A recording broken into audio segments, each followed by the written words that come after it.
ఏది అయినా ట్రై చెయ్యి ఆచి చికెన్ మసాలా. ఆచి చికెన్ మసాలా, తెలుగు వారి #1 చాయిస్, తెలుగు మ్యాట్రిమోనీ.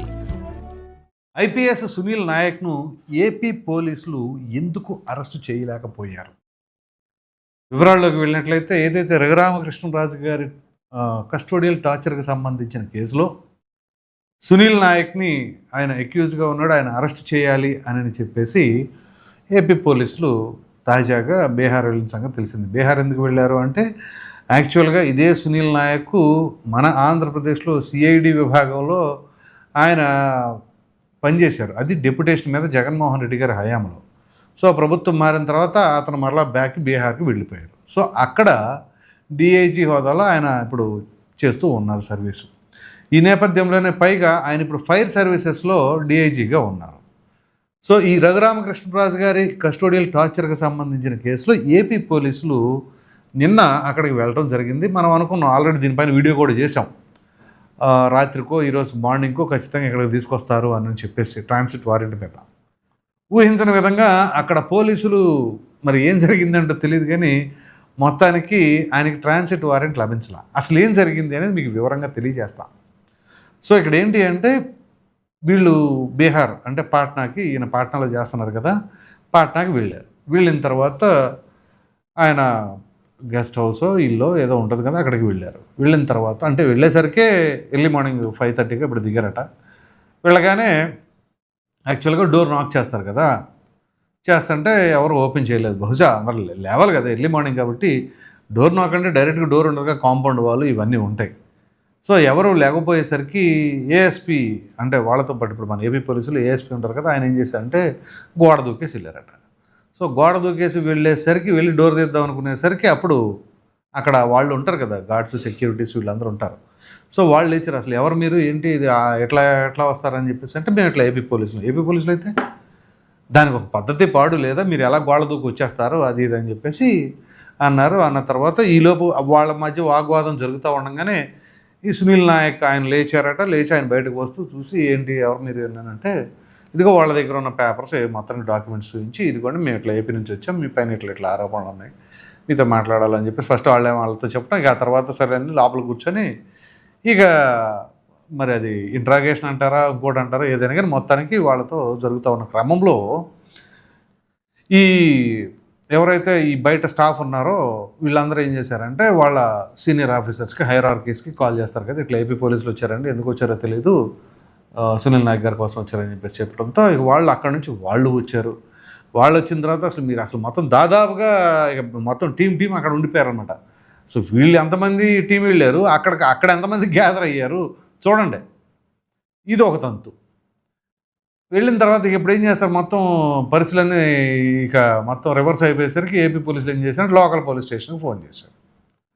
ఫోన్ చేసిన తర్వాత లోకల్ పోలీసులు వచ్చారు. లోకల్ పోలీసులు వచ్చిన తర్వాత ఏంటి అసలు ఏంటంటే ఇదండి మేము ఇది పరిస్థితి అని చెప్పేసి అంటే సో ఓకే, లోకల్ పోలీసులు కూడా అర్థం చేసుకుని ఓకే ఫైన్ అది అని చెప్పేసి అన్నారట.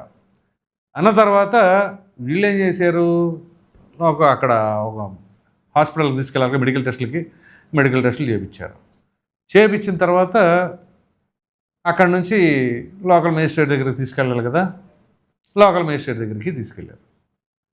ఇక్కడ ఈ విషయం అలా ఉంచండి. ఇప్పుడు అసలు ఏం జరగాలి అని చెప్పి చెప్తా.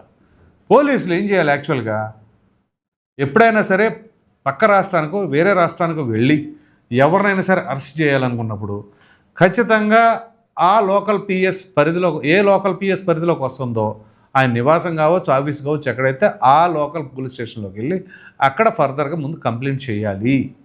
ఇదిగో పలానా వ్యక్తి కోసం మేము వచ్చాము, ఇది పరిస్థితి అని చెప్పేసి ఆ లోకల్ పోలీస్ కూడా తీసుకొని వెళ్ళి అక్కడ చర్యలు తీసుకోవాలి.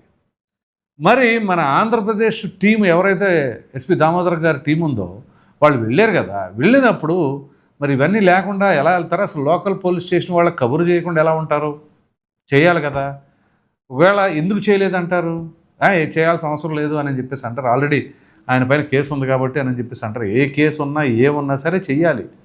ఇప్పుడు రఘురామకృష్ణరాజు గారి కేసు ఉంది. రఘురామకృష్ణరాజు గారిని కస్టోడియల్ టార్చర్ చేసే ముందు ఏం చేశారు, ఏపీ పోలీసులు వచ్చారు, హైదరాబాద్ వచ్చారు. రఘురామకృష్ణరాజు గారిని అరెస్ట్ చేసే ముందు మరి ఇక్కడ లోకల్ పోలీస్ స్టేషన్లో అప్రోచ్ అయ్యారా అంటే లేదు, కాలా. ఎందుకంటే ఇక్కడ అలాయ్ బలాయ్ కదా కేసీఆర్ అండ్ జగన్. సో ఎవరు ఎటైనా రావచ్చు, ఎటైనా పోవచ్చు, దానికి ఇంకా రూల్స్ ఫార్మాలిటీస్ ఏముండవు వాళ్ళకి. కానీ ఇక్కడ అలా జరుగుతుందంటే ఎలాగా? వెళ్ళిన తర్వాత అక్కడ లోకల్ పోలీస్ స్టేషన్లో కంప్లైంట్ చేయనప్పుడు వాళ్ళు ఎందుకు ఊరుకుంటారు? సరే అయినా బట్ స్టిల్ వాళ్ళు వచ్చిన తర్వాత ఓకే అన్నారు, చేశారు. సో అక్కడికి వెళ్ళిన తర్వాత ట్రాన్సిట్ లోకల్ కోర్టులో ప్రొడ్యూస్ చేసినప్పుడు ట్రాన్సిట్ వారెంట్ అడుగుతారుగా. ట్రాన్సిట్ వారెంట్ ఇవ్వాలి అని అంటే ఖచ్చితంగా వీళ్ళ దగ్గర ఉన్న పోలీస్ డైరీ, అలాగే అరెస్ట్ వారెంట్ ఇవన్నీ చూపించాలి. సో ఇప్పుడు మనకు వస్తున్న కథనాల ప్రకారంగా అంటే ఈరోజు పేపర్లో పడింది కావచ్చు, రాత్రి వచ్చిన న్యూస్లో కావచ్చు, వీళ్ళు ప్రొడ్యూస్ చేయలేకపోయారు, అవి చూపించలేకపోయారు. అందుగురించే 2 నిమిషాల్లోనే ఆ ట్రాన్సిట్ వారెంట్కి సంబంధించిన పిటిషన్ కొట్టిపడేశారు అని చెప్పేసి మనకు అందుతున్న సమాచారం. సో ఈ నేపథ్యంలోనే అసలు అంటే ఇక్కడ ఇవాళ కూడా మన తెలుగు పత్రికల్లో వచ్చింది ఏంటి? లేదు మన పోలీసుల దగ్గర ఆల్రెడీ అన్నీ ఉన్నా సరే వీళ్ళందరూ చుట్టూ గుమికూడిపోయి ఇట్లా చేశారు అట్లా చేసి లేదు వీళ్ళ దగ్గర ఏం ప్రూఫ్లు లేవు, ఏమి లేవు, కావాలని ఇలా వచ్చి ఇట్లా చేశారు అని చెప్పేసి అక్కడ అసలు ఏవి పోలీసులు నోరు తెరవనీయకుండా మొత్తం మీద ఇట్లా అడ్డుపడిపోయి ఆ ట్రాన్సిట్ వారెంట్ రాకుండా చేసేసారు అని చెప్పేసాను. దాంతోపాటుగా కోర్టు ఇచ్చింది ఏంటి? ఆ లోకల్ కోర్టు 30 రోజుల పాటు ఎటువంటి చర్యలు కూడా తీసుకోకూడదు సునీల్ నాయక్ పైన అని చెప్పేసాను. ఈ 30 రోజుల పాటు ఎటువంటి చర్యలు తీసుకోకూడదంటే అతను బెయిల్ కోసం వెళ్తారు, ఖచ్చితంగా వెళ్తారు. సో ఇప్పుడు మనకున్న ఆప్షన్ ఏంటి అంటే ఏపీ పోలీసులకి లేదా ఏపీ రాష్ట్ర ప్రభుత్వానికి ఉన్న ఆప్షన్ ఏంటి అని అంటే నెక్స్ట్ లెవెల్ కోర్టుకి వెళ్ళాలి. సో ఒకవేళ హైకోర్టుకి వెళ్తారా, పాట్నా హైకోర్టు అంటే బీహార్ హైకోర్టుకి వెళ్తారా, వెళితే ఏం జరగబోతుంది అంటే ఇప్పుడు సాధారణంగా ఒక కేసుకు సంబంధించిన అంశంలో ఉన్నారు కాబట్టి ఆయన పైన ఎలిగేషన్స్ ఉన్నాయి కాబట్టి ఖచ్చితంగా మరి హైకోర్టు ఏం చెప్తుంది? సో బెయిల్ కాదులే కానీ ముందు ఒకసారి వెళ్ళరండి అని చెప్పేసి అంటారా, లేకపోతే ఆ కింద కోర్టు వాళ్ళు ఏం చెప్తే దాన్ని ఫాలో అవ్వండి అని చెప్పేసి అంటారా? ఇది ఒక ఐపీఎస్ అధికారికి సంబంధించిన అంశం. సో డిప్యుటేషన్ మీద ఆయనప్పుడు ఏం చేశాడు ఏంటి అని చెప్పేసి ఇక్కడ ఏపీ పోలీసుల తరఫున ఎవరైతే వాదనలు వినిపిస్తారో వీళ్ళు ఏం ప్రొడ్యూస్ చేస్తారో అది ఎంత బలంగా ఉంటుంది అనేది కూడా చూసుకోవాలి. కానీ విచిత్రమైన విషయం ఏంటి అంటే పోలీసులు ఒక డిఐజీ స్థాయి ర్యాంకు కలిగినటువంటి అధికారి దగ్గరికి వెళ్ళి అరెస్టు చేయాలి, అదుపులోకి తీసుకోవాలనుకుంటే మినిమం డాక్యుమెంట్స్ లేకుండా ఎలా వెళతారు? పైగా ఇంకొన్ని చోట్ల కథనాలు ఎలా వచ్చినాయి అంటే తెలుగులో తీసుకెళ్లారు ఇవి, ఆ తెలుగులో తీసుకెళ్తే వాళ్ళు ఏం చేసుకుంటారు? పోనీ తెలుగులో తీసుకెళ్లారు, ఇంగ్లీష్లో దాన్ని తీయాలంటే ఎంతసేపు పడుతుంది? అక్కడ ఏమన్నా దొరకవా, ఫోటోస్టాట్లు దొరకవా, లేకపోతే ఇవి డిటిపి సెంటర్లు ఉండవా? ఒక మెయిల్ పంపించండి ఇంగ్లీష్లో దాన్ని టైప్ చేసి పంపించేసేయండి అని చెప్పేసి అంటే ఏపీ నుంచి ఒక ఫోన్ చేస్తే పంపించేస్తారు కదా డాక్యుమెంట్స్. బట్ స్టిల్ ఇంకా ఏదో ఉంది, నిమిషాల్లో అయిపోయేదాన్ని నిన్న సాయంత్రం 6:30-7 గంటల దాకా ఈ తంతంతా జరిగింది, ఈ ట్రాన్సిట్ వారెంట్ ఇదంతా. సరే ఇవ్వదు, మేము ట్రాన్సిట్ వారెంట్ ఇవ్వమని చెప్పేసి ఎప్పుడైతే అన్నారో ఇంకా ఆయన సునీల్ నాయక్ని వీళ్ళు వదిలేడు. కాకపోతే ఏపీ పోలీసులు అక్కడే ఉన్నారు అన్నట్లుగా సమాచారం. ఇది బీహార్ హైకోర్టుకి వెళతారు అన్నట్లుగా. మరి హైకోర్టుకి వెళితే ఏం జరగబోతుంది? మరి సునీల్ నాయక్ని అదుపులో తీసుకునే పరిస్థితి ఉంటుందా ఏంటి అని చెప్పేసి అనుకోవచ్చు. ఇదంతా ఒక ఎత్తు అయితే విచిత్రమైన విషయం ఒకటి ఉంది తెలుసా?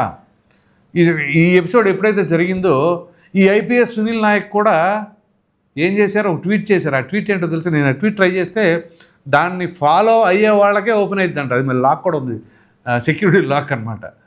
సో ఆయన ఫాలోవర్స్కి మాత్రం ఓపెన్ అవుతుందంట. ఇంకా నేను అంత చూడలేదు కానీ ఒకసారి చూశాను అది. సో నేను ఒక ఎస్టీఈ కాబట్టి ఈ రకంగా చేస్తున్నారు అని చెప్పేసి అన్నారు. అంటే మీకు దీన్ని బట్టి ఏమర్థం అవుతుంది? Again community has come. Community ఎందుకు వస్తుంది, ఎప్పుడు వస్తుంది? బీహార్లో ఆ పరిస్థితులు ఉన్నాయా కమ్యూనిటీలు తీసుకొచ్చేసి ఇచ్చేయడానికి? లేదు. ఏపీ పాలిటిక్స్లోనే ఉంటాయి ఇవి. ఏపీ పాలిటిక్స్లో అది కూడా ఎప్పుడు ఉంటాయి? వైసీపీకి సంబంధించిన వాళ్ళు ఏదైనా క్రైమ్లో ఎలిగేషన్స్ ఫేస్ చేస్తున్నప్పుడు క్రైమ్కి సంబంధించి అప్పుడు ఇవి బయటికి తీసుకొస్తారు. మనం ఫర్ ఎగ్జాంపుల్ చూసాం కదా, జోగి రమేష్ బీసీ అని చెప్పుకోవడం అని కాదు, ఆ క్రైమ్కి సంబంధించిన అంశం వచ్చినప్పుడు ఈ విషయాన్ని తెరపైకి తీసుకొస్తాడు. అలాగే అంబటి రాంబాబు మొన్న జరిగిన ఎపిసోడ్లు అనేసరికి కాపుని అని తీసుకొచ్చాడు తెరపైకి. సో ఈ కమ్యూనిటీకి సంబంధించిన విషయాన్ని తెరపైకి తీసుకొస్తారు. చూశారు, కేసులు ఎదురైనప్పుడు కమ్యూనిటీలు బయటకు వస్తాయి. అది ఇక్కడ ఫార్ములా. ఈ ఫార్ములాను అక్కడ ఐపీఎస్ అధికారి అనేటువంటి ఈయన కూడా ఇట్లా ఫాలో అవుతున్నారంటే దీన్ని బట్టి ఏంటి? సో ఇది కంప్లీట్గా ప్యూర్లీ వైసీపీ ఫ్లేవరు అని చెప్పేసి అర్థం కావట్లేదా? అనుమానం రావట్లేదా? ఖచ్చితంగా వస్తుంది.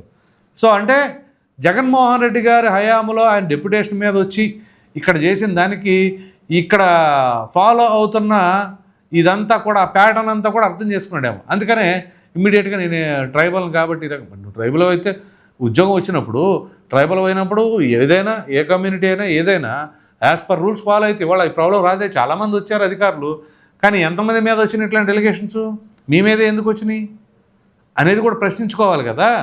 ఇప్పుడు ఏపీ పోలీసులకి పనేమి లేక ఇక్కడ నుంచి పాట్నా వచ్చారా మీకోసం? సో ఈ కమ్యూనిటీ ఒక ఐపీఎస్ క్యాడర్లో ఉండి కూడా కమ్యూనిటీలు మళ్ళీ రేస్ చేస్తున్నారంటే ఇంతకంటే దౌర్భాగ్యం ఏదైనా ఉంటుందా అండి? మరి ఎటువెళ్ళిపోతుంది మన దేశం ఇక చూడండి.